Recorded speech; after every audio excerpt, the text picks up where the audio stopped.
So hello guys, good evening GTA cars. Dito tayo sa ating detailing. Dito yung ating Ford Everest 2016 10 variant. Ito naman. Ongoing ng ating 3-step detail dito guys. Tapos sa ating SOP, palit tayo ng mga cooling system, mga water pump, tapos yung EGR cleaning, tapos checking everything.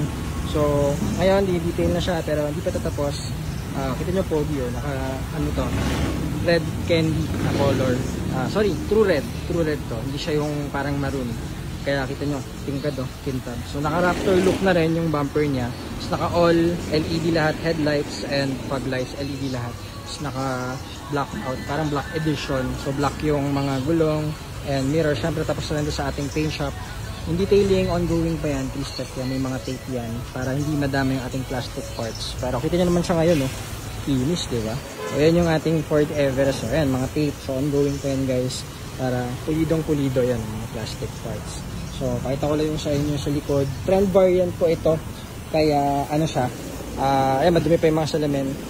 Trend variant is LED na rin yung ganito. Diesel engine, 2.2 liter. And syempre, 7-seater. Yung gusto ng ating mga buyer lagi. Pang family and kahit papano, kahit 7-seater siya, kahit SUV, kahit malaki, is napakatipid sa consumo nito guys. Sobrang sarap i-drive. Sa lahat ng SUV na na-drive namin, na-drive ko, ito ang isa sa mga pinakamalambot na steering sa isang SUV na diesel engine. Hindi mo siya ramdam na parang yung iba, merong iba dyan parang truck. So, solido ang ating Ford Everest. Any Ford Everest, ganun guys. Yan. So, leather na rin dito. Leather trimmings, power seats, naka-deep dish na rin. Madumi pa yung loob.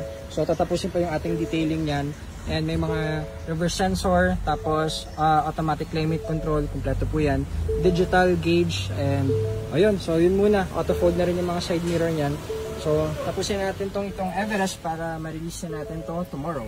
And syempre, kung saan natin test drive to, mabuto tayo ng Tagaytay, Pampanga, na final test drive pa to sa Bulacan. So, ang dami nang narating nito guys. So, solid. 6-speed automatic transmission, 2.2 liter. So, yun muna. And after nito, is on to the next tayo. Thank you. Good evening, guys.